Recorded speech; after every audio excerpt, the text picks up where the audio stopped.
أيوه، إذا خلص الفول أنا مش مسؤول. إحنا عرفنا طبعًا الرؤية بقى كده في رمضان الخميس لازم نجهّز بقى السحور، لازم الفول ده تاكلي الفول من هنا إن الواحد يتنّح.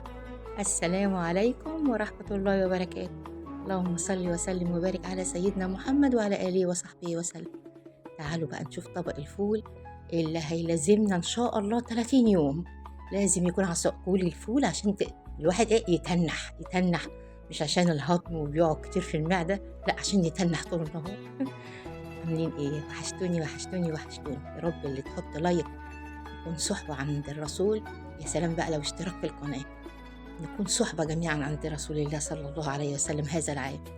هنجيب بقى نُص كيلو فول يكون بلدي والحبّة البيضا مش الحبّة الكبيرة الخشنة دي لأ، الحبّة الناعمة الجميلة كده، ربع فول مدشوش، وهنحط بقى مكون هيخلّي لِك الفولة زي الفل وتستوي بالعجل. طبعًا الفول بيتنقع من بالليل 5، 6 ساعات أقل حاجة، عشان القشرة كده تفتح كده والمسام بتاع الفول يتفتح وما يتعبناش يعني. ما شاء الله تبارك الرحمن الفول اتنقع، شايفين في الأول كان قد إيه ودلوقتي زاد بقى الضعف حجمه.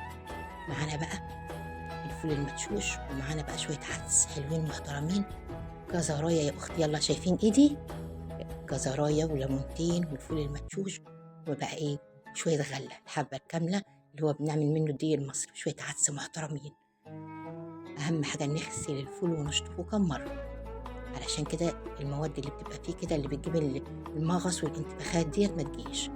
مش سلام بقى لما تيجي تسويه بقى وشوية طحينة مع شوية فول، شطفناه كذا شطفة، شايفين زي الايه ابيض زي الفل. ما شاء الله تبارك الرحمن.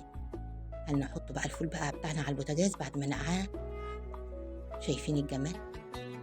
بعد بقى النقع كده فترة طويلة نحط بقى أهم حاجة إن إحنا نحط مية سخنة، يعني اغلي الكاتل كده وزيديه كل ما يقل، هو مش هيقل ولا حاجة اللهم بارك، اللهم بارك ما زودتوش خالص، لأن أنا حطيت المية وما زودتوش نهائي تاني. شايفين الفولة، وكموري بقى الغطا بتاع الحلة، ولو بقى ما عندكيش أطفال حطي إيه فوطة عليه. لما تحطي الفوطة بقى على الفول بقى على الحلة كده البخار مش هيطلع، هيستوي في أقل من ساعتين وهيبقى زي الفل. كل سنة تعدي علينا واحنا في أحسن صحة وأحسن حال، ولادنا طيبين برين بينا، يجعل أيامنا كلها هنا وسعادة. بوريكم اهو تاني مرة برضو شفت أو فتحت الحلة علشان أشوفه إيه المية نقصت ولا إيه. الحمد لله ما نقصتش خالص، وعمالة تغلي زي الفل اهو. معانا بقى الجزر ومعانا الليمون ومعانا العدس ومعانا الحبة الكاملة، وهيطلع شوية فول زبدة. يا سيدي يا سيدي قولوا لي تسلم ايدك يا شيري.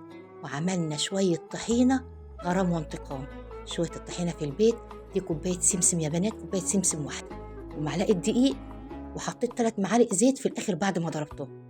ايه رأيكم؟ في رعاية الله ومع السلامة، بحبكم في الله يا أحلى